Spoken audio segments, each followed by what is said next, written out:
Muy buenas tardes, doctor Luis Guillermo, doctor Santoro, el doctor Geffens y Greifens, y me falta, ya no están los y la doctora Mónica Bustamante. Bueno, 6:30 de la tarde,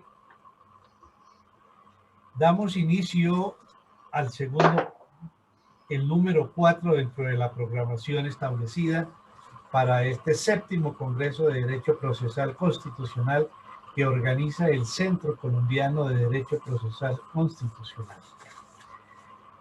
El tema de este cuarto panel es el impacto de las nuevas tecnologías en la protección de los derechos fundamentales, los desafíos al concepto tradicional de soberanía nacional, plataformas tecnológicas, redes sociales, etc.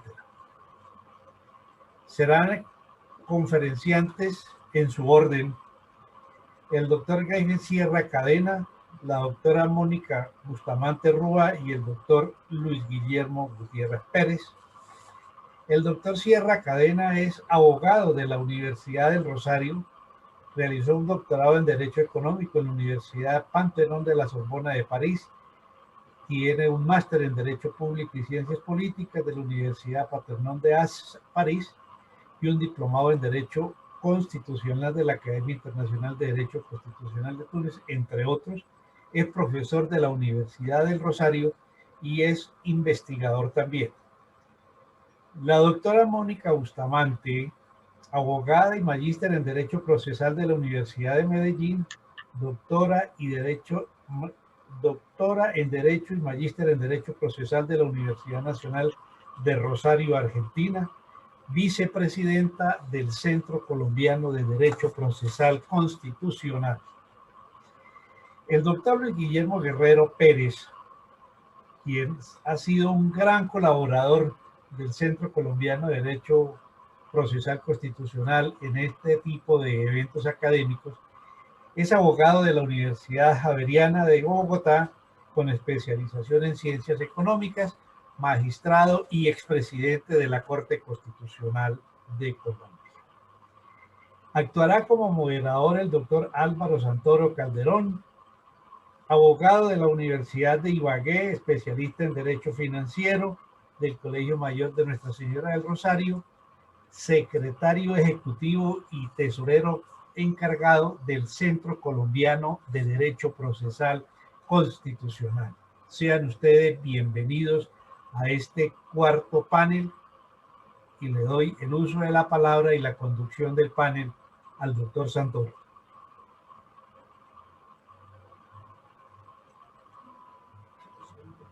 Muchas gracias, doctor José Ignacio. Extiendo un cordial saludo a la señora presidenta del Centro Colombiano de Derecho Procesal Constitucional, a su junta directiva, a los miembros del centro, a nuestros honorables panelistas y especialmente a todos los asistentes que con su respuesta a esta convocatoria académica nos motivan a realizar eventos como este, que indudablemente contribuyen al debate jurídico de temas actuales y relevantes. Es un placer y un honor moderar el panel denominado Impacto de las nuevas tecnologías en la protección de los derechos fundamentales, con los panelistas identificados por el maestro de ceremonias, nuestro apreciado doctor Ignacio, quienes cuentan con las más altas calidades profesionales, académicas y personales.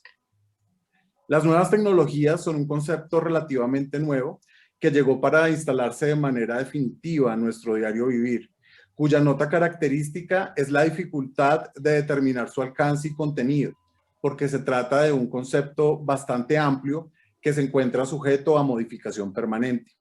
Frente a este escenario, la aparición de las nuevas tecnologías presenta varios contrastes. De un lado, planteado en términos generales como una herramienta que facilita la vida por ser útil y necesaria para el desarrollo de múltiples actividades. De otro lado, las nuevas tecnologías presentan importantes desafíos que los estados no pueden pasar por alto, tales como el acceso y la cobertura en el territorio, la conectividad y la calidad del servicio. Dichas dificultades no son ajenas ni a la administración de justicia, ni a la administración pública, ni a los prestadores de servicios de distinta naturaleza, quienes venían implementando de manera incipiente el uso de las tecnologías con predominancia del componente presencial, pese a la existencia de múltiples disposiciones consagradas en nuestro sistema normativo legal que contemplan como criterio el uso de las tecnologías. A manera de ejemplo, cito la Ley Estatutaria de Administración de Justicia, la ley que reglamentó el acceso y uso de datos, el Código General del Proceso y la protección de datos personales. Sin embargo, con ocasión de esta pandemia generada por el COVID-19, intempestivamente se modifican las dinámicas de atención, de funcionamiento y de comunicación de estas relaciones entre la administración de justicia, la administración pública, los diferentes operadores de servicios de distinta naturaleza con sus usuarios o con sus destinatarios finales. Y para tal efecto fue necesario intervenir y crear ciertas infraestructuras y expedir ciertas normatividades que permitieran dinamizar este escenario en el que nos encontramos actualmente. Bajo estos parámetros, nuestros honorables panelistas traen las siguientes ponencias que identifico a continuación. El doctor Luis Guillermo Guerrero, en su ponencia denominada Las nuevas tecnologías, derechos humanos y soberanía, reflexiona sobre el rol del Estado frente a las ventajas y desventajas que trae el desarrollo de las nuevas tecnologías. El doctor Grenfield Sierra nos plantea en su ponencia el siguiente interrogante: la inteligencia artificial como nuevo requisito de procedibilidad constitucional. Frente a este interrogante se harán reflexiones en relación a si se presentan o no alteración de derechos fundamentales con ocasión de la existencia de procedimientos electrónicos. Y finalmente, la doctora Mónica Bustamante, a través de la ponencia Impacto de las TIC en la protección de los derechos fundamentales en la justicia digital en Colombia, realizará una referencia a la situación de la justicia digital con la llegada de la pandemia, así como una reflexión en torno al acceso a la justicia digital y a la protección de los datos personales. Cada uno de nuestros respetados panelistas cuentan con un término de 15 minutos para realizar sus intervenciones. Yo estaré dándoles el aviso previo a que falten 2 minutos para culminar, y posteriormente procederemos a un banco de preguntas con nuestros asistentes. Entonces, bajo esta óptica, le doy el uso de la palabra al doctor Luis Guillermo Guerrero.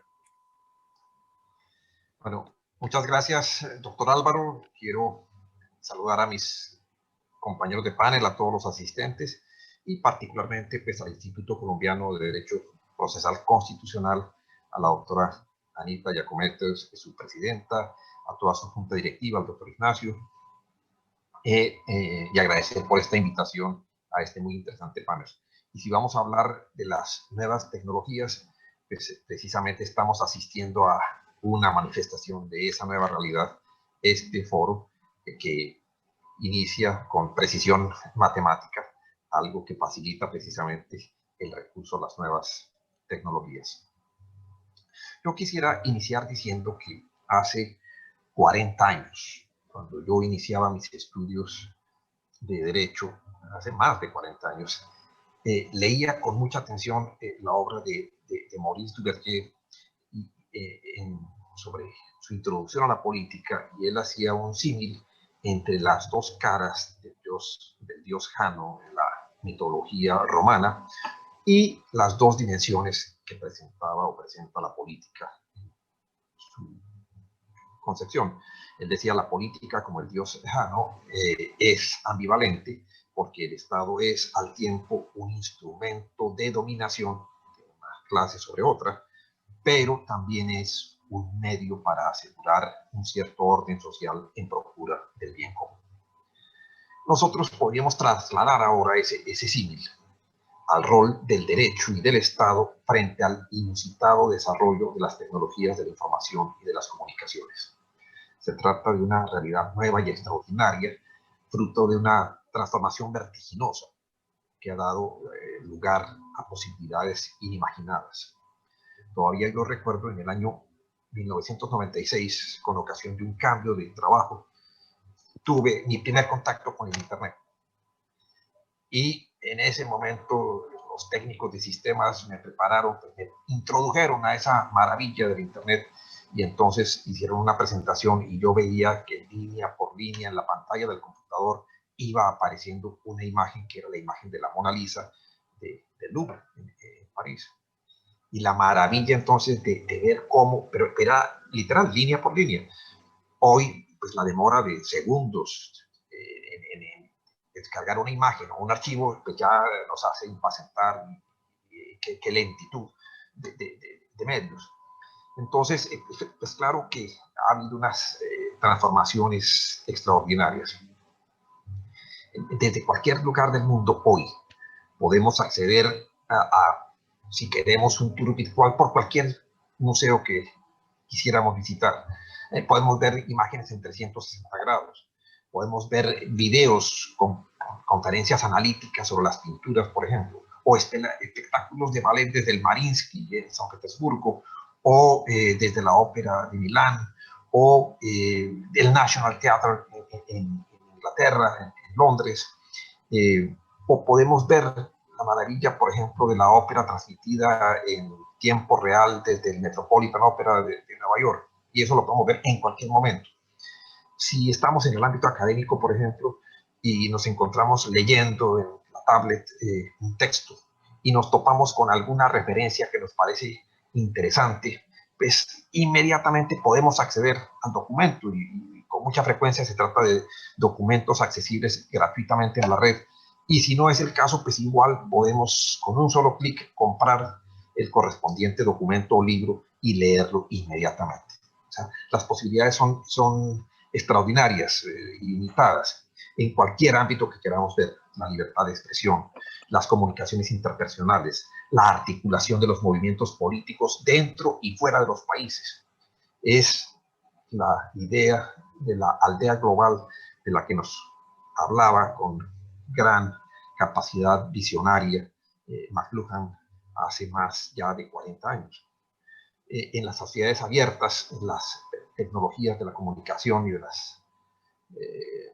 la información nos permiten el acceso ilimitado a la cultura, al arte, a la política, a las expresiones sociales, a los argumentos, a los acontecimientos globales. Y, por supuesto, ese nuevo contexto tiene ineludiblemente impacto en el ámbito de los derechos. Y nosotros podríamos decir que ese impacto tiene dos caras o dos vías, dos aproximaciones, porque por un lado sirve para promover, para promocionar, para potenciar las posibilidades de las personas y entonces abrir los horizontes a esos derechos, para dar lugar a nuevos derechos, entre los cuales, por ejemplo, podemos hablar de los que se denominan derechos digitales básicos, como el acceso a Internet, hoy por hoy. O sea, hoy por hoy uno empieza a concebir que, y lo vemos en Colombia, en las veredas, y más con esta pandemia, cuando los estudiantes carecen de la posibilidad de acceder al Internet, entendemos que están siendo objeto de una muy grave discriminación en su oportunidad de acceso a las oportunidades educativas y laborales. Entonces la cobertura, el acceso a Internet empieza a volverse un derecho fundamental. Pero en general a las telecomunicaciones. Entonces todo el tema de la telefonía celular, que permite que en cualquier lugar, cualquier persona acceda a voz y datos de una manera pues, insospechada en el pasado. Pero también, a su vez, hay derechos que adquieren una nueva dimensión, el habeas data, por ejemplo, la necesidad de que frente a esa capacidad de las nuevas tecnologías, de informar, de acumular información sobre las personas, pues tengamos la capacidad de controlar, de corregir, de actualizar, de verificar qué es lo que existe en esa dimensión. O la transformación de antiguos derechos, como el derecho a la intimidad o la inviolabilidad de la correspondencia, que son derechos pues muy antiguos, pero que hoy tienen unas dimensiones absolutamente novedosas que implican pues la necesidad de replantear las respuestas que el ordenamiento jurídico puede dar frente a esa situación, a esos derechos nuevos. o nuevamente o diferentemente concebidos hoy. Y entonces nos topamos con la primera cara de lo que hemos llamado ese Janus digital, ese Dios de las dos caras, y esta es la primera, que a su vez es multidimensional, porque es la faceta de las asombrosas posibilidades que ofrecen las nuevas tecnologías para la expansión de los derechos, pero eso simultáneamente entonces exige del Estado y del derecho una respuesta y un determinado rol que identificamos básicamente como un papel de garantía, de protección, de no interferencia, de promoción de esos derechos, y cada una de esas palabras podríamos tratar de puntualizarla y de precisar qué hablamos cuando decimos la garantía, la protección, la no interferencia o finalmente la promoción. Entonces, pero en todo caso, esos nuevos derechos con esas herramientas o ese contexto de protección y de garantía, pues permite acceso al conocimiento, difusión de la comunicación, acceso a la información pública, transparencia en la actividad de las entidades del Estado, públicas y privadas finalmente, los intercambios, información transnacional, inclusive, y posiblemente vamos a ver entonces más adelante la intervención de la doctora Mónica sobre de qué manera es posible y qué incidencia tienen estas tecnologías en la protección de los derechos. Entonces, eso, decimos, impone para el Estado una obligación de garantía, unas obligaciones positivas, entonces dotar a las personas de los medios, permitir el acceso a Internet, la igualdad de oportunidades en el acceso a las comunicaciones, modernizar la infraestructura. Tiene que haber un escenario de regulación también del Estado para equilibrar las comunicaciones, para permitir que diversos operadores interactúen en un mercado complejo como este de las telecomunicaciones. Pero tiene también una dimensión negativa, y esa dimensión negativa llama más que todo a la abstención. Es clásica pues la alusión a la neutralidad que debe tener el Estado frente a la red, no interferir con los contenidos, permitir la libre circulación de las ideas a través del Internet. Entonces es una tarea de no interferencia. Y finalmente una carga de promoción. Entonces es tratar de el Estado aprovechar al máximo el potencial de las nuevas tecnologías para traducirla en el ámbito de los derechos. Y aquí vamos a ir viendo pues esas dualidades que surgen. Pero, por ejemplo, cuando hablamos del pasaporte digital, la identificación biométrica hoy están sobre la mesa de las discusiones, que permite que los estados accedan a información, por ejemplo, hoy por hoy en materia de salud, para ubicación de las personas en relación con el tema de las vacunas. Entonces, esa tecnología permite que el Estado, en una labor de promoción, pueda facilitar y hacer efectivos los derechos de las personas.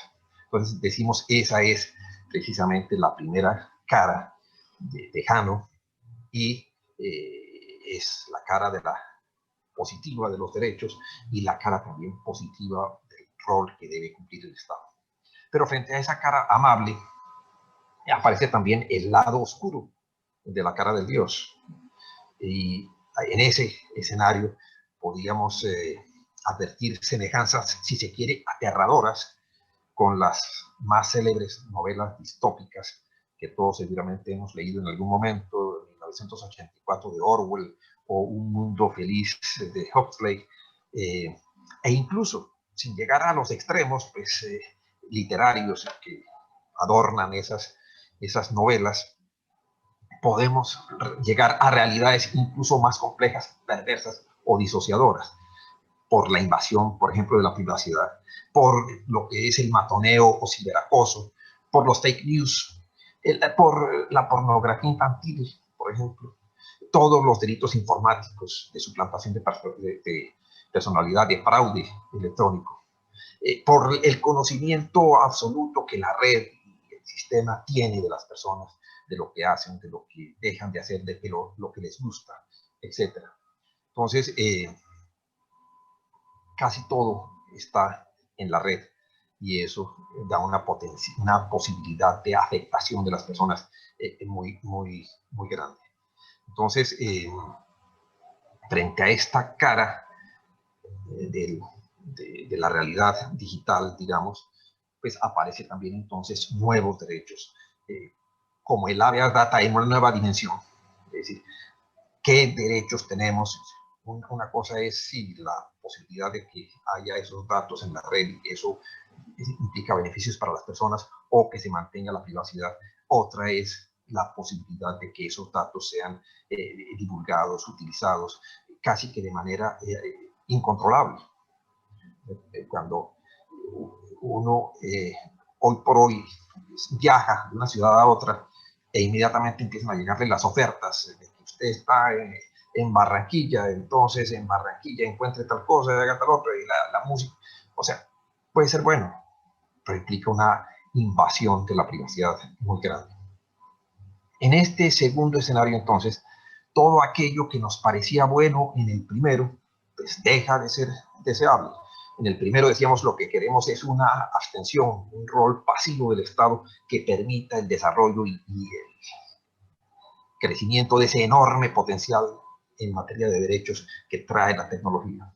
En este otro escenario, pues queremos una intervención del Estado para evitar los abusos que pueden cometerse o en los que puede incurrirse con todo este tema de la afectación de la privacidad, con todo el tema del fake news, con todo el tema de al que aludíamos de la pornografía infantil. Y en ese caso, entonces, lo que la comunidad reclamaría sería, por el contrario, una presencia del Estado que controle, que modere, que haga que no se desborden estas capacidades tecnológicas. Y la gran pregunta entonces es, bueno, ¿cómo armonizamos estas dos pretensiones del papel del Estado? Una que nos dice el Estado debe permitir la plena libertad, de tal manera que la expansión tecnológica sea una expansión de los derechos. Y la otra que nos dice el Estado debe intervenir para contener los abusos y las desviaciones que son posibles y que hemos advertido como producto de ese desarrollo tecnológico. Entonces, esta interrogante sobre la necesidad de armonizar se conecta con el otro tema que estaba enunciado en este panel y que en el título de esta presentación, que es o que tiene que ver con la soberanía de los estados. En la medida en que nos enfrentamos a un mundo globalizado, donde la información circula o que se pretende que circula libremente entre los países y donde las sedes, por ejemplo, de los proveedores de servicios de Internet no necesariamente se dan en los países, son exteriores. ¿Qué hacemos, por ejemplo, frente al derecho al olvido? Para poner un solo ejemplo. El caso de una persona que eventualmente fue investigada, ni siquiera digamos condenada, investigada por un delito grave en el pasado, como ocurrió efectivamente con una persona que fue investigada por presuntamente hacer parte de una red de trata de personas. Y dice esa persona, bueno, yo ni siquiera fui condenada. Y sin embargo, no sé, 15 o 20 años después de haber ocurrido esa investigación, allí en la red, cuando yo voy a buscar un empleo, simplemente... Un minuto, doctor, perdón, interrumpo. Googlean, y ahí aparece esa referencia. Y esa es una mácula. ¿Qué posibilidad hay entonces de ordenar que se ponga un filtro que evite que el nombre de una persona sea asociado con eso? Pues realmente, a pesar de que por ahí no, apenas veo ahora el reloj aquí, 30 segundos, se me quedó en el tintero la última parte de esta intervención que aludía un poco a lo que va a hablar el doctor Greenfield ahora, que es algo de inteligencia artificial, o sea, de qué manera la Corte Constitucional está incursionando tímidamente en ámbitos como ese de la inteligencia artificial en materia de selección de tutela. Entonces, posiblemente en el espacio de preguntas, eventualmente podamos volver sobre este tema y hacer un diálogo con el doctor Greenfield. Y gracias. Gracias, doctor Luis Guillermo, por esa interesante intervención. Le recordamos a nuestros asistentes que por favor formulen las preguntas por el módulo de preguntas y respuestas que se encuentran en la parte inferior de la barra de herramientas. A continuación, damos paso al doctor Greenfield Sierra. Doctor Greenfield, buenas tardes. Qué gusto saludarlo. Bienvenido.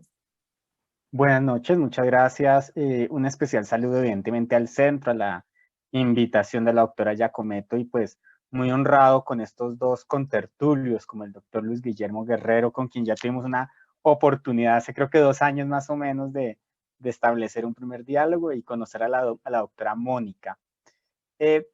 Mi exposición, digamos, es algo provocadora, un requisito de procedibilidad, es la inteligencia artificial, es un poco desacralizadora de toda la seguridad jurídica, desacralizadora del propio rol y poder del juez, sobre todo en la Corte Constitucional, que ha definido que son requisitos de procedibilidad y pareciera que una máquina, que una técnica externa, foránea, condicionara la construcción de una suerte de derecho material.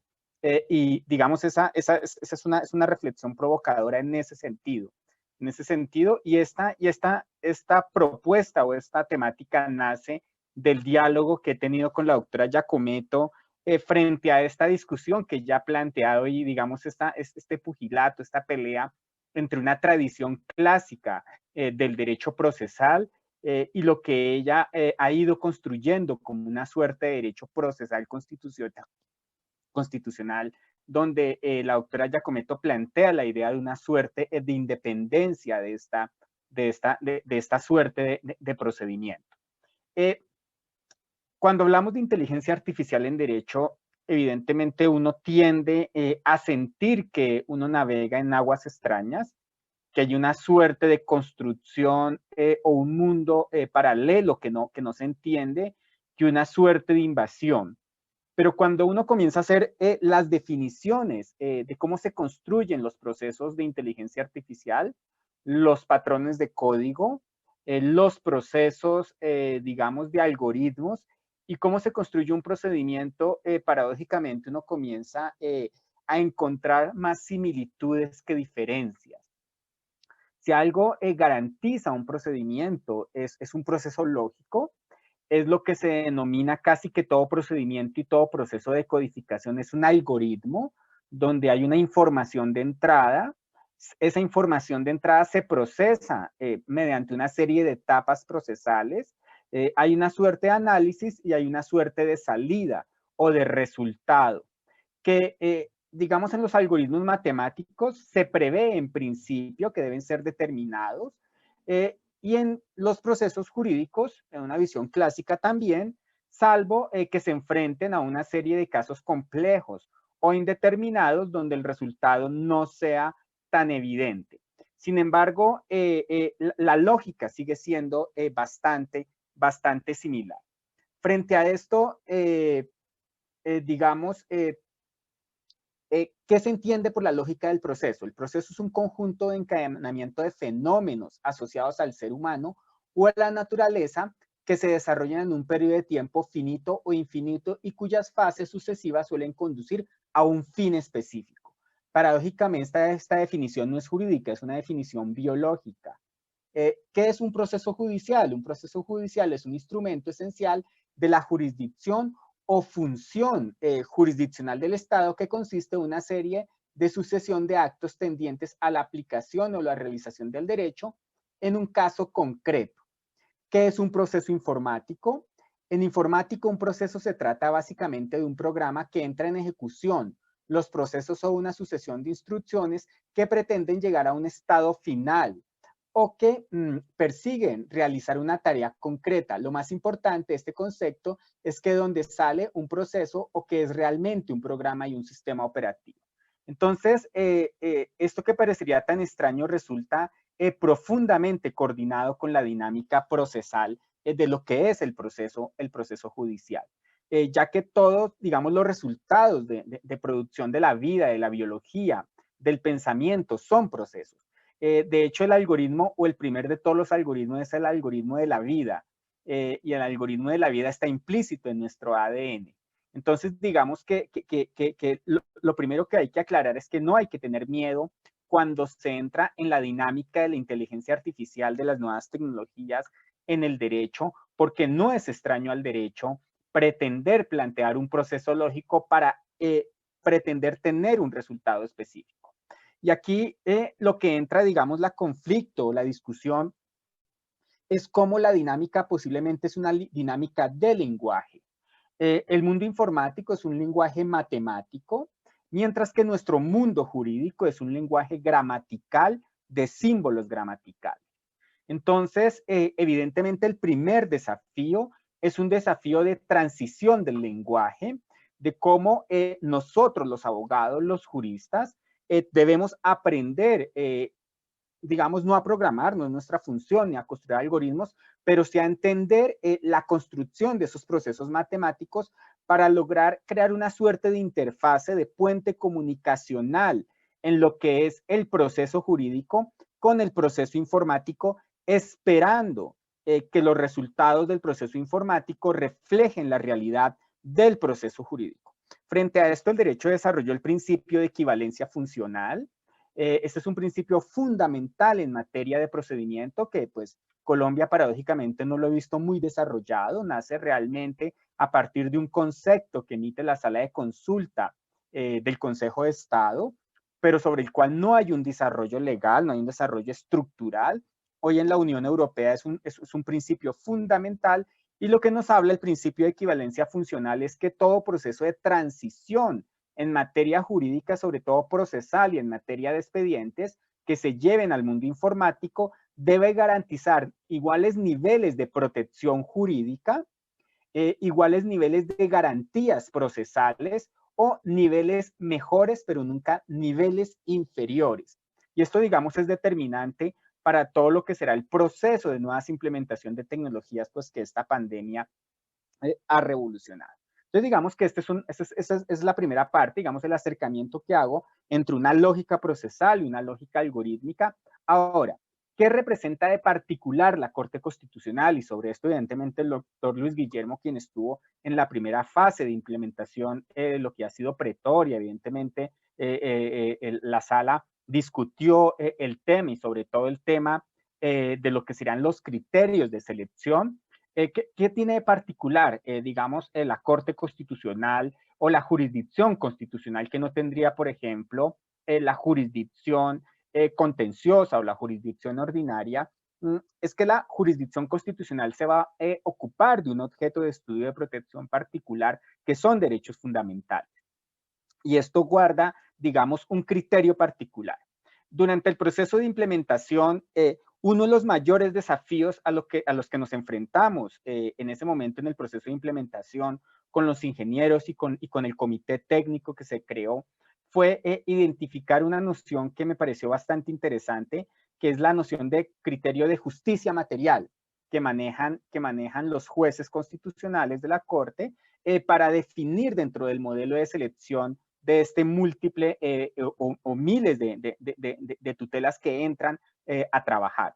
Y este criterio es importante porque es un criterio que no puede ser parametrizado. Es un criterio que no puede ser llevado necesariamente a un algoritmo.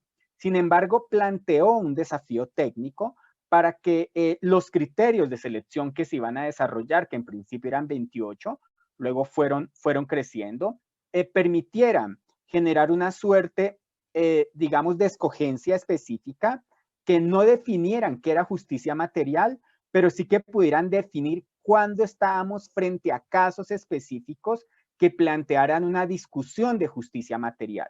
Y evidentemente el tema de justicia material es supremamente importante. El doctor Luis Guillermo evidentemente nos aclarará y nos profundizará el tema con mayor detalle, en la medida que allí está el papel creador del juez, en la medida que allí está el papel, digamos, de transformación de la jurisprudencia y de nueva interpretación de los derechos fundamentales. Entonces, la justicia constitucional en materia de inteligencia artificial plantea un doble desafío. No solamente es el desafío procesal de garantizar el principio de equivalencia funcional, que técnicamente no es difícil, generar un avatar procesal desde los algoritmos y desde la matemática no es difícil, a eso le llaman hoy expediente judicial, es un problema de parametrización.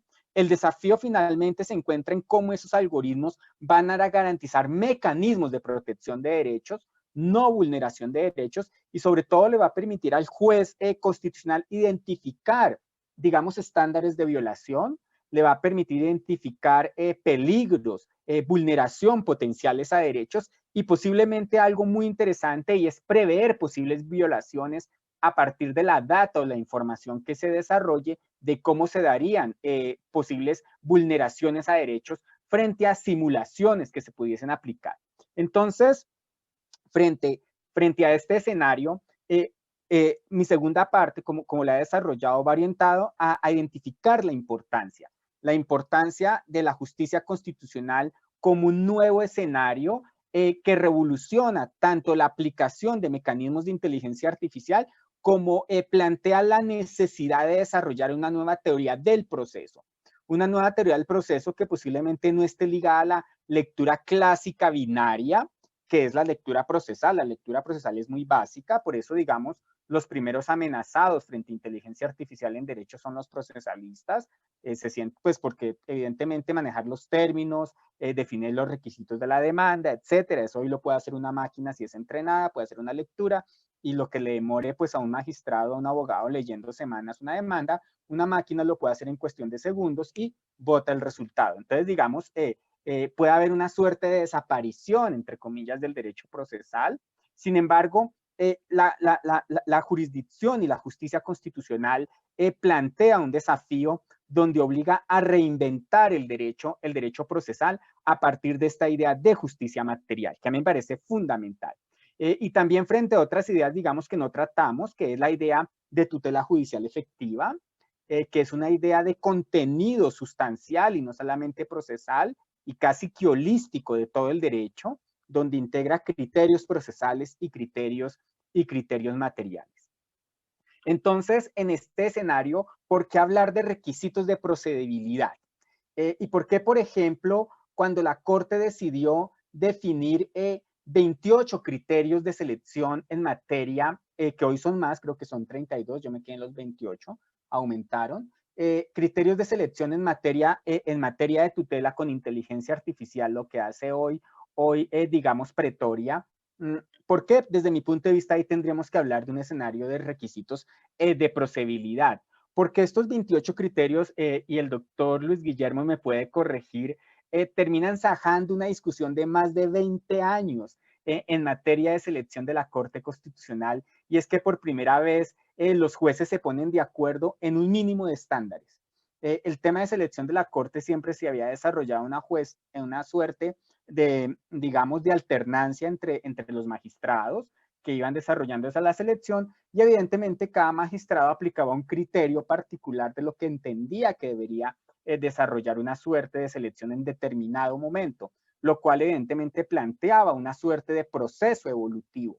Pero acá hay un acuerdo político y no jurídico, hay un acuerdo político donde los jueces deciden ponerse de acuerdo en unos mínimos, y en unos mínimos que van a entrenar una máquina, y esa máquina va a trabajar a partir de esos mínimos. Esos mínimos no van a condicionar al juez, esos mínimos van a guiar al juez. Entonces, lo que está haciendo la máquina es crear unos criterios de procedibilidad desde la inteligencia artificial que determinan, digamos, la selección o no selección de un determinado tipo de tutela que sea presentado al juez. Y aquí me encanta porque no es evidente, pero pues, como diría el Principito, lo importante es invisible a los ojos. Aquí hay una suerte de avatar jurídico, hay una suerte de transhumanismo jurídico. En estos 28 criterios yo identifico el cyborg perfecto entre la parametrización de la matemática y la ingeniería en materia de sistemas. Listo. Entre la matemática y la ingeniería de sistemas y la decisión del juez de entender qué es justicia material. Y para cerrar este escenario, simplemente, digamos, yo diría que lo que se plantea acá es lo que, digamos, Ortega y Gasset determinó no hace mucho tiempo, hace un siglo, cuando definió una de las grandes teorías, que es la meditación de la técnica. Y en la meditación de la técnica, Ortega y Gasset nos dice, la técnica es la adaptación del medio al sujeto. Se trata pues de un movimiento en dirección inversa a todos los biológicos. Podríamos decir por ello que un hombre sin técnica no es hombre. Y parafraseando esta frase, yo diría hoy que el derecho sin técnica y sin inteligencia artificial no será derecho. Gracias. Gracias, doctor Greenfield.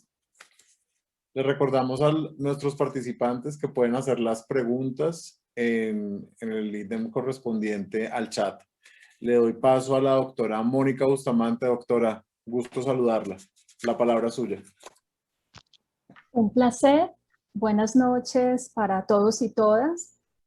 Para mí es un privilegio tener la oportunidad de compartir este panel con los doctores Sierra y Guerrero. Un agradecimiento especial al Centro Colombiano de Derecho Procesal Constitucional por su gentil invitación, por la oportunidad también que me dieron de formar parte del comité organizador, porque soy miembro de la junta directiva. Felicitaciones a Anita por esta brillante organización y un agradecimiento a los estudiantes de Semillero, especialmente a los estudiantes de Semillero de la Universidad de Medellín que están en este momento conectados. Me voy a permitir compartir pantalla. Le agradecería a nuestro moderador si me puede confirmar si se está compartiendo bien esa pantalla y si la presentación se está visualizando bien. Se visualiza perfectamente, doctora. Perfecto, muchísimas gracias. Bueno, entonces el planteamiento que tengo es más centrado a justicia digital y específicamente en el tema de acceso a la justicia y también vinculado con la protección de datos personales en justicia digital. Simplemente recordar cómo nos encontró la pandemia por el COVID-19. Sabemos que teníamos una asignatura pendiente de varias décadas de instalar realmente el expediente digital, el proceso electrónico y hacer toda esa construcción de justicia digital de una manera integral. Este sistema, la pandemia por el COVID-19 nos encuentra con un sistema de justicia que no tiene una conectividad a nivel nacional, con una ausencia o precariedad de recursos tecnológicos y de comunicación que poco a poco ha ido resolviendo el Consejo Superior de la Judicatura. Nos encuentra con un sistema que no tiene realmente interoperabilidad, nos encuentra con partes, con intervinientes, con funcionarios que no tienen una formación en recursos tecnológicos, en el manejo de nuevas tecnologías y mucho menos de tecnologías emergentes. Ante esa realidad, decir que también es evidente esa disparidad de las capacidades tecnológicas. A ello me refiero también al aspecto de penetración de Internet a nivel nacional. Si nos ubicamos en el plan TIC del 2018 al 2022, pues ese mismo informe, ese plan nos revela esa baja penetración de Internet que va muy relacionada también con los índices de pobreza y esa baja penetración de Internet en muchas zonas del país, pues nos hace pensar en varios aspectos, vinculados todos ellos con el acceso a la justicia. Uno, que cuando se hace referencia a justicia digital, primero es pensar en dotación de recursos tecnológicos suficientes. Que una vez se cuente con esos recursos tecnológicos suficientes, con cobertura nacional y de manera integral, realmente se pueda garantizar ese acceso a Internet y, como bien planteaba el doctor Guerrero, esa nueva construcción de nuevos derechos y ahora hablar de esa construcción del acceso al Internet como un derecho fundamental. Y sumado a ello, a los recursos tecnológicos que se requieren, el acceso a Internet, pues también hay que reconocer que pasamos por una situación que no es sencilla ante procesos de formación en recursos tecnológicos, en conocimiento de estas herramientas y que nos hace pensar en la necesidad de esos planes para alfabetización digital. Reconocer que, claro, el nativo digital no tiene problema en digitalizar un archivo, en escanear un documento, en subirlo a una nube, en el uso de una firma digital.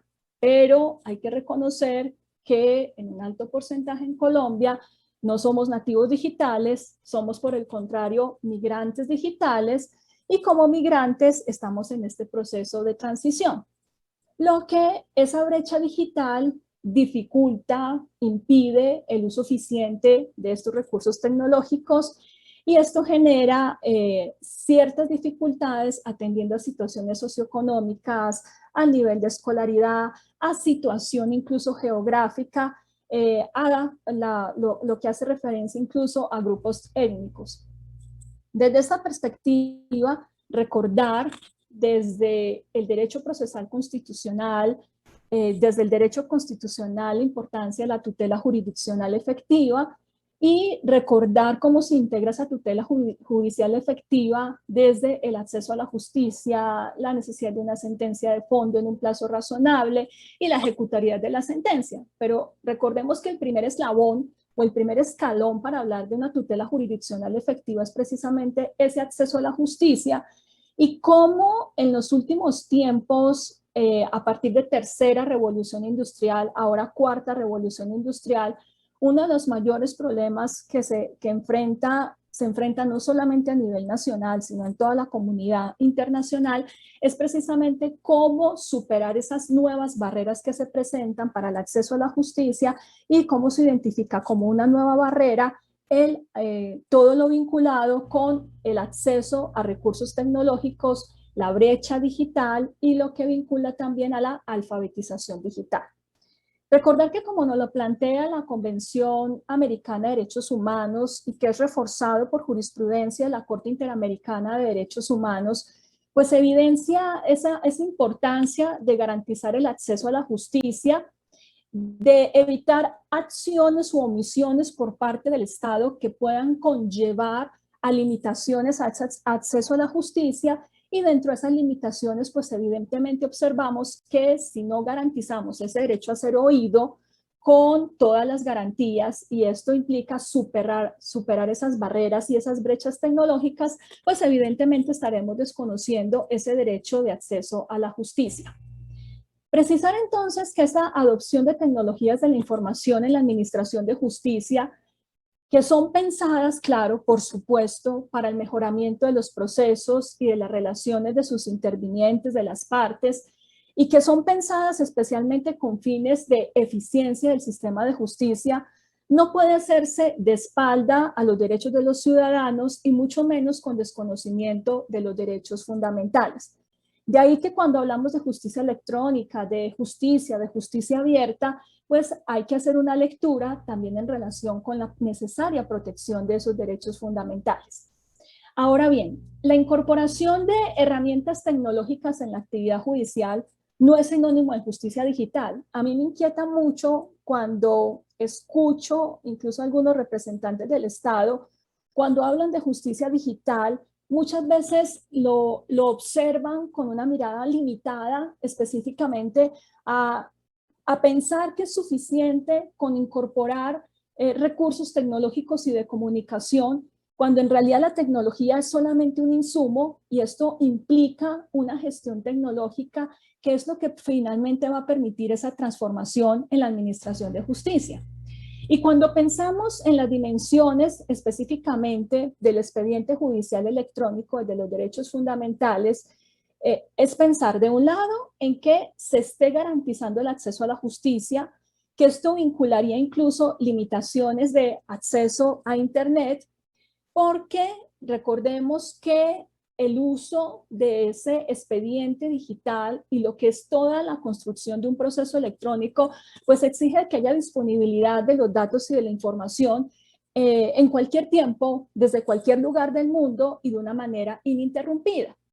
Pero al mismo tiempo es pensar que en el tránsito de ese expediente judicial electrónico y cuando ya se tenga construido de manera adecuada ese proceso electrónico en todas sus fases, pues pensar en esa integralidad de los datos, en la necesidad de proteger algunos datos personales y garantizar esa confidencialidad. No debemos olvidar la normativa nacional que nos hace esa diferenciación entre los datos públicos, los datos semiprivados, los datos privados y los datos sensibles.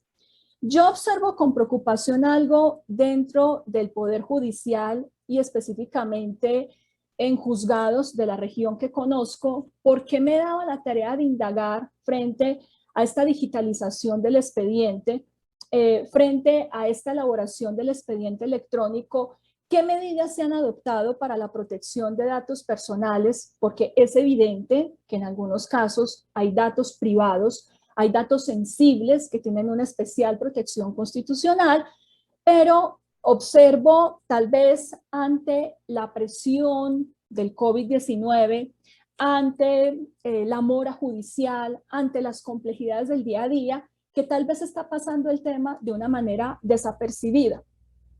Esto invita entonces a pensar en la promoción de esa tutela jurisdiccional efectiva que garantice ese acceso a la justicia y de manera particular esa protección de datos dentro del expediente digital, partiendo de esta idea que se denomina por los expertos de interoperabilidad, y que esa interoperabilidad es técnica, es semántica, es interna y es externa.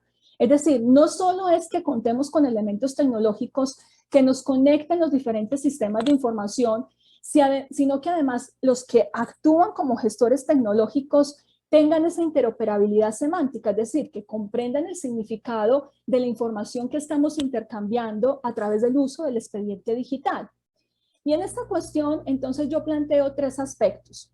Uno, que la justicia digital no exige en específico la experticia en el uso de determinada tecnología emergente, porque lo que es hoy puede que no sea mañana, y el día a día está avanzando. Ya no estamos solo hablando de cuarta revolución industrial, sino que ya estamos pensando en la quinta revolución industrial, en la cuántica, y lo que hoy es una tecnología emergente, mañana no lo será.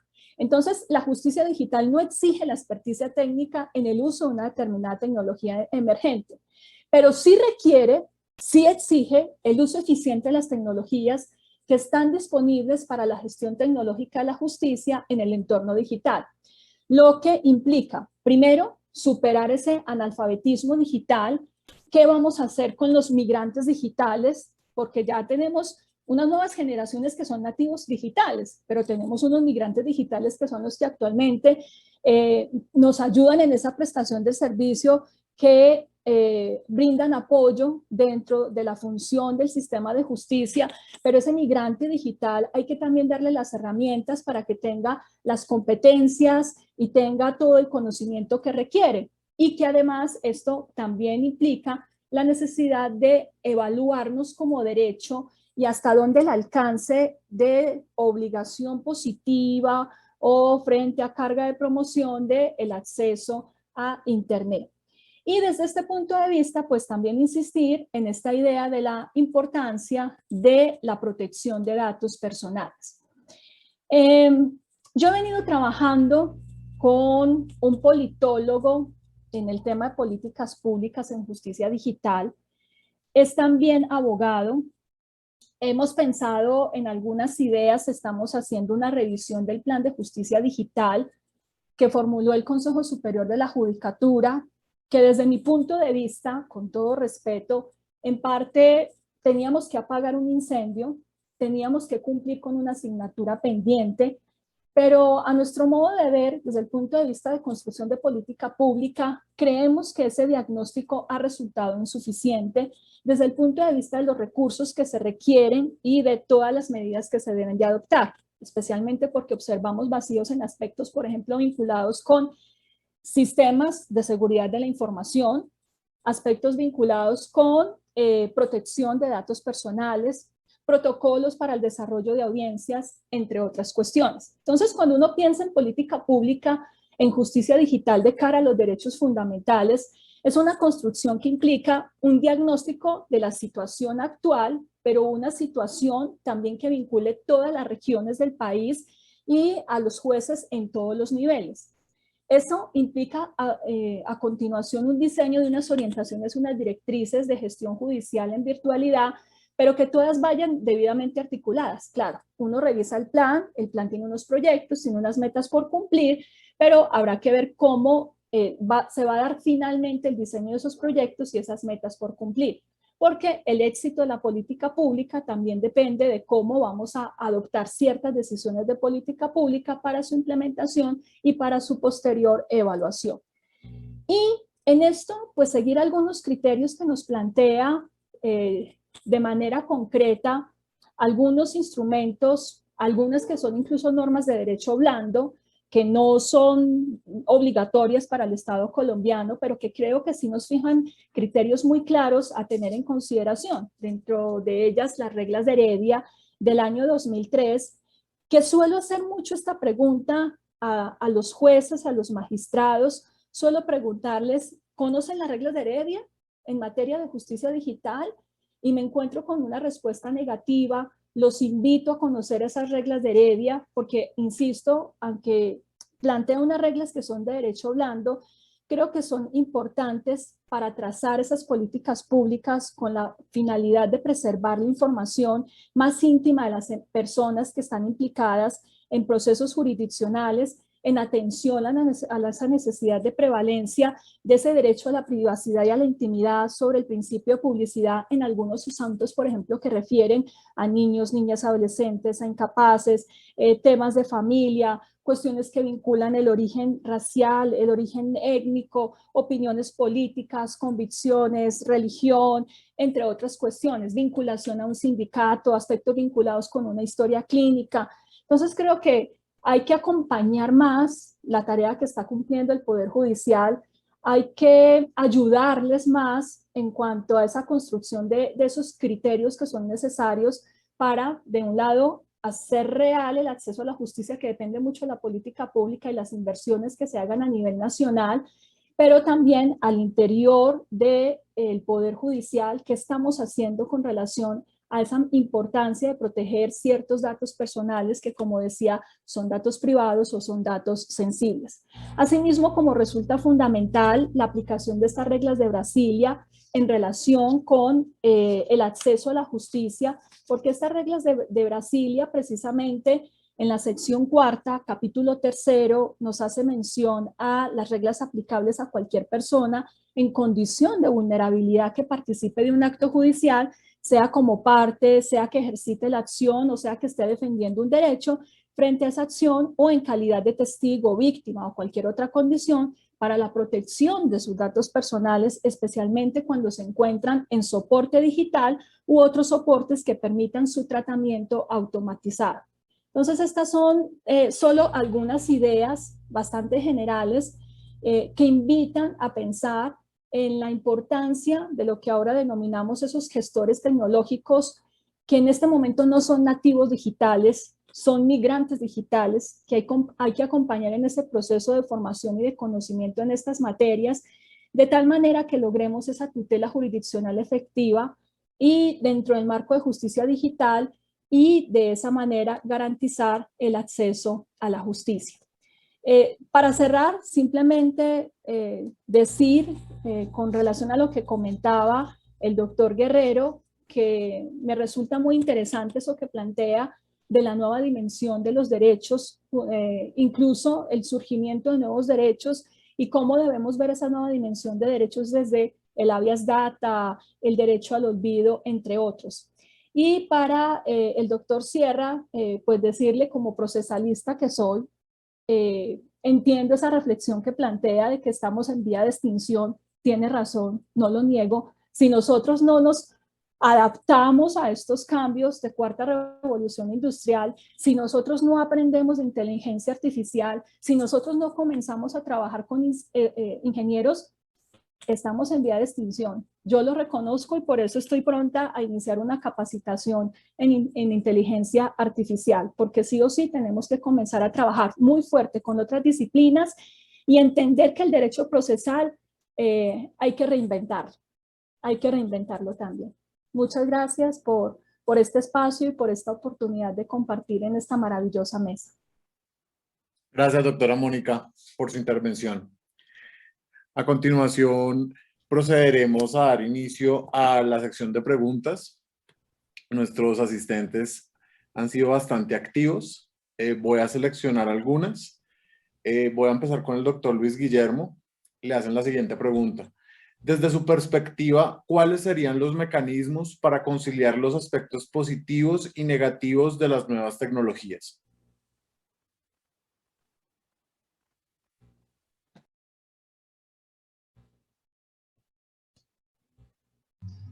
Una pregunta amplia para un espacio de tiempo breve. esa armonización pues pasa por mucho de lo que se ha dicho en las dos exposiciones que acaban de pasar. Pero yo creo que en Colombia se impone una transición gradual. Si me permiten hacer una pequeñísima digresión, yo tuve ocasión de ir a Corea y allá tienen montado todo el proceso digital, absolutamente todo, y una idea de lo que eso implica es que allá tenían un edificio en donde tienen todos los servidores que soportan el proceso o la justicia digital en Corea. Le muestran a uno como visitante una sala de vidrio, una sala que parecía una terminal de la NASA, una serie de pantallas que son todos las personas que están haciendo el control del sistema. Pero lo más impactante para mí fue la circunstancia de que ellos tienen 3 edificios de espejo. O sea, en 3 ciudades distintas de Corea tienen un edificio de tal manera que la famosa continuidad de los datos y la permanencia de los datos, de tal manera que si cualquier tragedia natural o causada por el hombre deja sin operar uno, pues implica que entre inmediatamente el otro. Digo esto para poner presente cómo llegar hasta allá, pues estaríamos a una enorme distancia para poder llegar. Pero en contraste, cuando aquí hablábamos del tema de tutela y pretoria, que es el sistema que está implementando la Corte, es un escenario en el que yo creo que podemos avanzar en aplicar estas herramientas tecnológicas y particularmente inteligencia artificial a modernizar un proceso que, como decía Grenfield, durante 20 años o más ha sido un proceso bastante precario por la magnitud de tutelas que llegan a la Corte y la dificultad de hacer esa selección. Entonces yo creo que, por ejemplo, ese esfuerzo que se está haciendo es una manera de ir aproximándose en aprovechar la tecnología para la protección de los derechos. Y cierro con esto. Esa idea no se queda allí, no se queda en el proceso de selección, sino que la pretensión sería, y por ahí vi otra pregunta que hacía alguno de los intervinientes, la pretensión sería de que esa selección y ese proceso de elaboración jurisprudencial se pueda transmitir entonces digitalmente a los jueces, de tal manera que haya un conocimiento en tiempo real de la jurisprudencia aplicable en los distintos casos. Y eso sería un gran avance en cuanto a que habría por lo menos uniformidad en las decisiones judiciales o una clara, precisa y argumentada separación de un precedente, pero no la ignoración del precedente, que es lo que muchas veces ocurre ahora. Gracias, doctor Luis Guillermo. La siguiente pregunta es para el doctor Grenfield. Frente a las tendencias de inteligencia artificial para los procesos de selección de tutela, ¿no existe la posibilidad que con una máquina se presente indiferencia o frivolidad ante los problemas de las personas que creen vulnerados sus derechos? Esa es una pregunta que nos hicimos todo el tiempo cuando estábamos, digamos, desarrollando el proceso, evidentemente por algo. Porque el doctor Luis Guillermo tiene absoluta claridad. La tutela en Colombia hoy es una institución, pues personalmente yo como jurista, por ejemplo, no soy el más amigo de la tutela, bueno, pues, pero sin embargo es una institución en Colombia y es una institución de esperanza social. La sociedad colombiana, sobre todo la sociedad de los más vulnerables en Colombia, guarda sus esperanzas cuando presenta la tutela, y aquí hay un escenario de expectativa social muy, muy, muy, muy fuerte.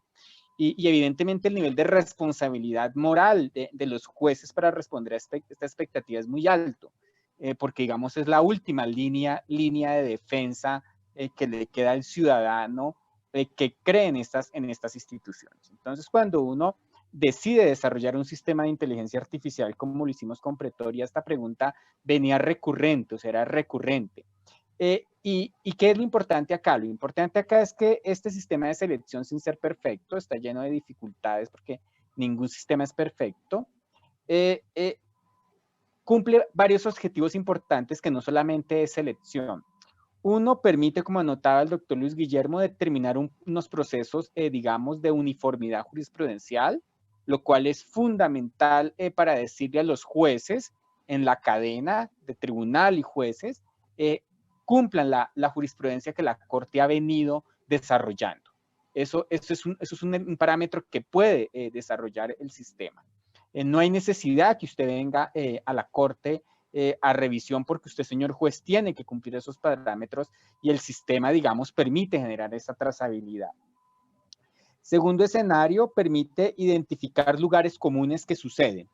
Y sobre estos lugares comunes, evidentemente, lo que hará el ciudadano es adherirse a una serie de sentencias de unificación, de tutelas ya desarrolladas comúnmente, y aquí hay protección de derechos. Y el escenario más importante, que evidentemente es la evolución del proceso jurisprudencial, la evolución de la propia tutela, donde el sistema le va a permitir al juez escoger esos casos raros, esos casos importantes, esos casos que marcan una trascendencia y que determinan y merecen que la sala plena estudie a fondo estas discusiones. Entonces, evidentemente no hay un escenario de frivolidad, pero algo importante, no lo hay porque como lo anotaba la doctora Mónica, tienen que haber abogados parametrizando esto. Los jueces tienen que estar presentes en el proceso de la arquitectura del algoritmo. Los jueces tienen que estar en la primera línea entendiendo el proceso. Y lo voy a decir no de forma despectiva, pero evidentemente esa responsabilidad no se la podemos delegar a los ingenieros. Los ingenieros no cultivan la sensibilidad social, no estoy haciendo una generalidad, pero evidentemente dentro de sus carreras no es el escenario de la sensibilidad social, no se forma de un sentido de la justicia, no discuten qué es la justicia, esa es la función de los juristas, de nosotros. Allí es donde el rol del derecho no puede ser delegado a un ingeniero. Si el abogado no se forma, si el juez no interioriza y no participa en la construcción de estos algoritmos, sí podemos caer en un peligroso escenario de frivolidad y de deshumanización del proceso, donde seamos tratados como otra máquina o una estadística más. Y la única garantía es que nosotros los juristas nos formemos en esto y que intervengamos en estos procesos, como sucedió con Pretoria. O sea, los ingenieros hicieron el sistema, pero quienes discutieron la arquitectura, quienes discutieron fueron los magistrados auxiliares y fue la propia sala plena de la Corte con total autonomía quien dijo hagan esto.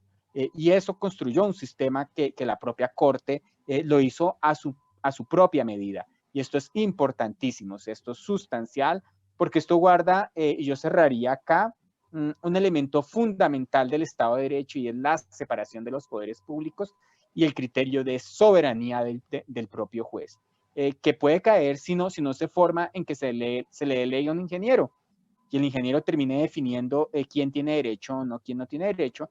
Imagínense en ese escenario cuando no hay cultivo del espíritu y no hay cultivo de la sensibilidad frente a los dramas humanos. Sería bastante complejo. Gracias por la respuesta. Tenemos espacio para una pregunta más. Estaba dirigida para la doctora Mónica. Procederé a leer el enunciado. Una de las grandes barreras de acceso a la justicia en la época digital es el acceso y la accesibilidad de las personas con discapacidad. El acceso es la garantía de acceder al servicio. La accesibilidad es la característica de utilizarla de forma autónoma e independiente. Ahora viene el interrogante. ¿Qué mecanismo creen ustedes que pueda garantizar dicho acceso y accesibilidad? Bueno, este es una cuestión que implica también el desarrollo de nuevas herramientas tecnológicas que no solamente, como lo plantea quien hace la pregunta, garantice el acceso, sino también la accesibilidad de personas en situación de discapacidad. Pensemos en una situación del invidente, del sordomudo, frente, por ejemplo, a su participación en una audiencia virtual. O sea, son cuestiones que también requieren el desarrollo de algunas herramientas tecnológicas. Sobre esta cuestión, venimos adelantando un trabajo con la Personería de Medellín, en un convenio con la Universidad de Medellín. El tema de desarrollo es sobre el acceso a la justicia, barreras de acceso a la justicia, identificando varios grupos poblacionales y todos vinculados también con justicia digital. Estamos trabajando población afrodescendiente, estamos abordando el tema de los inmigrantes, estamos abordando lo relacionado con población en situación de discapacidad. Entonces, lo cierto es que aquí se vinculan varias barreras. O sea, hay barreras de acceso a la justicia, uno vinculado con esas limitaciones que tienen quienes están en situación de discapacidad, que si no se diseñan los mecanismos adecuados para su acceso a la justicia, pues es un desconocimiento de sus garantías. Y a ello sumado que en tratándose de justicia digital, que no contamos con medios y con recursos suficientes, pues le estamos sumando una doble barrera de acceso y de accesibilidad a la justicia. Gracias, doctora Mónica, por su respuesta. Creo que se han planteado bastantes inquietudes y se han definido diversos escenarios en relación con las implicaciones de las nuevas tecnologías en relación con los derechos fundamentales. Agradecemos inmensamente a nuestros panelistas por su tiempo, por compartir su experiencia y su ponencia con nosotros, que para nosotros fue sumamente enriquecedor. Muchas gracias. Muchas gracias, Álvaro. Muchas gracias a ustedes y por la invitación. Gracias. Muy interesante. Conocer al doctor Luis Guillermo y conocer a la doctora Mónica. Muchas gracias. Un placer compartir con ustedes. Cada uno de los señores panelistas, gracias al señor moderador por la conducción y las exposiciones de este panel tan interesante y tan llamativo.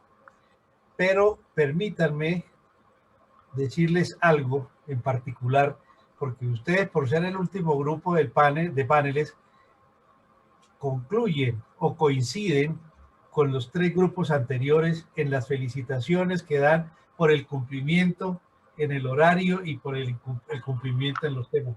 Esto es parte fundamental de ustedes, en primer lugar por haber acatado la convocatoria del centro y en segundo lugar por respetar y cumplir con los términos establecidos para las exposiciones. El éxito del cumplimiento de los paneles obedece a los conferenciantes. Nosotros simplemente somos el control del reloj que nos pone en la plataforma para señalarle al señor moderador, ya se está agotando el tema. Felicitaciones a todos los panelistas del día de hoy por el excelente cumplimiento que nos han facilitado entregarle a los asistentes a este congreso. Dicho esto, pasamos al punto final de la tarde, que es la relatoría de los paneles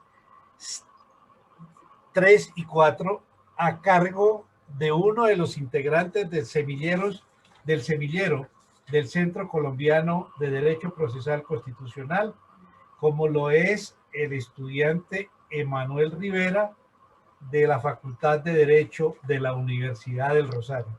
Emanuel tiene el tiempo programado para que haga la exposición de su relatoría. Bienvenido. Muchas gracias, doctor Ignacio, y bueno, buenas noches para todos. Como estaba diciendo el doctor, pues concluye esta exitosa jornada de la tarde del primer día del Congreso, con dos paneles muy interesantes, ambos con temáticas actuales y relevantes. En el primero, en el panel número 3, tuvimos como tema transversal el derecho fundamental a la seguridad social, en el que en un primer momento, en la ponencia, la doctora Sandra Lisset Ibarra nos hizo una contextualización de este concepto de seguridad social y de la evolución del mismo concepto en la historia, empezando en un primer momento por la asistencia social en determinadas poblaciones, seguida la evolución del concepto de seguro social en el siglo XIX y por último la adopción de modelos de seguridad social como tal. Así, con esta evolución se llegó por fin al concepto que se maneja hoy en día, en el que está consagrado en nuestra Constitución, que es que la seguridad social es ese conjunto de instituciones, normas y procedimientos que goza la sociedad para tener una calidad de vida acorde a la dignidad humana.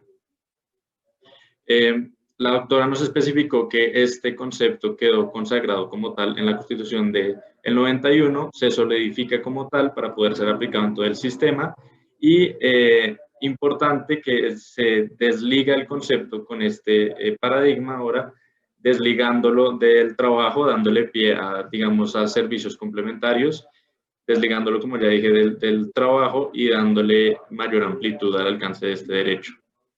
En segundo lugar, tuvimos la ponencia del doctor Jorge Iván Palacio, que no pudo asistir, pero que la doctora Línea resumió de manera exitosa y muy concreta, en la que nos dio la importancia del alcance del concepto de género que este no debe limitarse simplemente a la mujer, sino a la identidad de género como tal, y que la seguridad social, por haberse creado precisamente en un contexto machista y discriminador, puede llegar a ser vulneratorio y discriminatorio precisamente para las mujeres y demás identidades de género.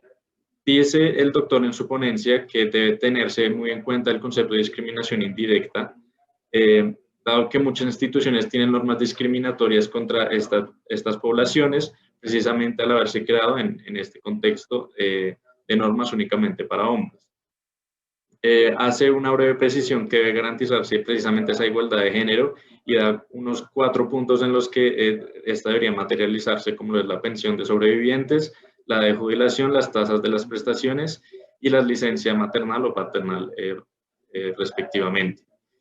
Concluye entonces que le corresponde a los juristas ver cómo el derecho garantiza el alcance de la seguridad social a esta población para tener una seguridad social igualitaria.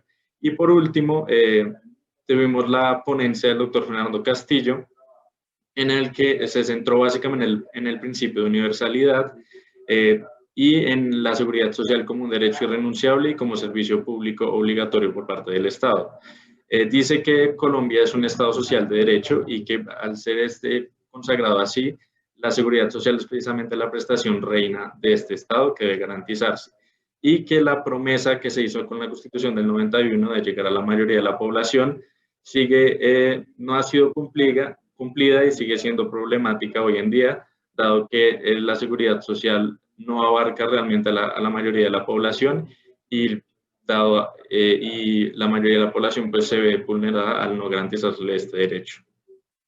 En segundo lugar, tuvimos el panel número 4, que es el impacto de las nuevas tecnologías, el último panel que vimos, en el cual empezamos con una ponencia muy interesante del doctor Luis Guillermo Guerrero, en el que plantea una metáfora muy interesante con el dios Jano, el dios romano, que es el dios de las puertas, los comienzos y los finales, con sus dos caras, planteando un poco que las nuevas tecnologías, la Internet, plantean un nuevo reto al Estado y a su regulación, dado que el Estado debe garantizar precisamente el acceso a esa Internet como derecho fundamental, a esas tecnologías, pero asimismo debe regularlas para que esa libertad no se traduzca en vulneración de demás derechos que pueden consagrar.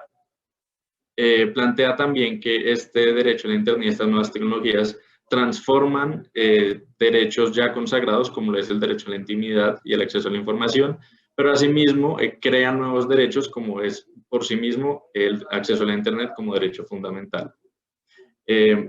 Concluye el doctor su ponencia diciendo que esa libertad pues, no puede traducirse en desprotección y que las medidas de protección y control que ejerza el Estado pues tampoco pueden convertirse en intervencionismo, entonces que el Estado tiene que tener un equilibrio lógico para regular estos temas.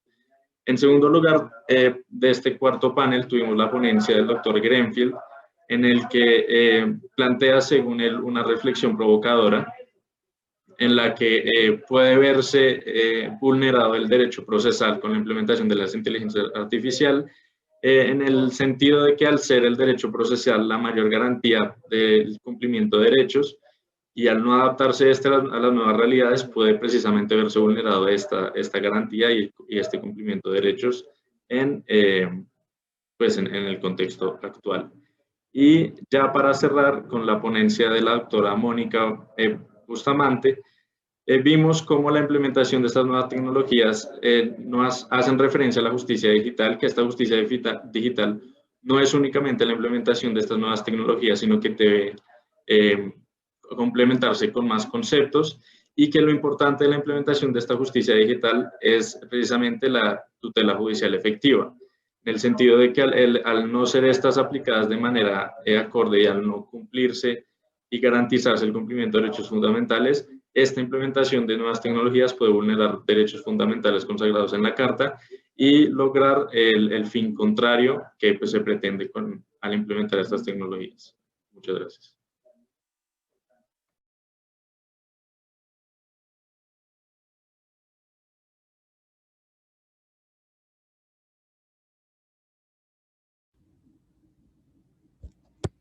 Doctor, tiene el micrófono apagado.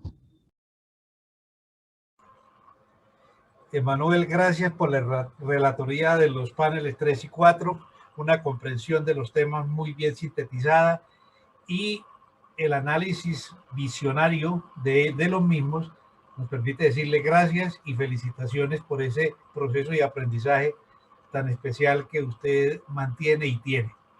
Quiero igualmente de manera general agradecerle a los panelistas del día de hoy su participación, su gratitud también por estar con nosotros y decirles a los señores asistentes al evento que mañana los esperamos a las 7:30 de la mañana. Para quienes me han mandado mensajes relacionados con la entrega de las ponencias, de los videos de las conferencias, debo informarles que una vez se termine el evento y la empresa técnica encargada de las grabaciones haga los respectivos ajustes, se colgarán en la página del Centro Colombiano de Derecho Procesal con el acceso para todas las personas que están presentes y las que también quieran hacerlo de manera especial. La página es www.ccpdcorg.co. Ahí está en la convocatoria del Congreso, está perfectamente establecida la página y mañana la presentaremos de manera escrita en la pantalla. Muchísimas gracias a todos, que tengan muy buena noche y que descansen.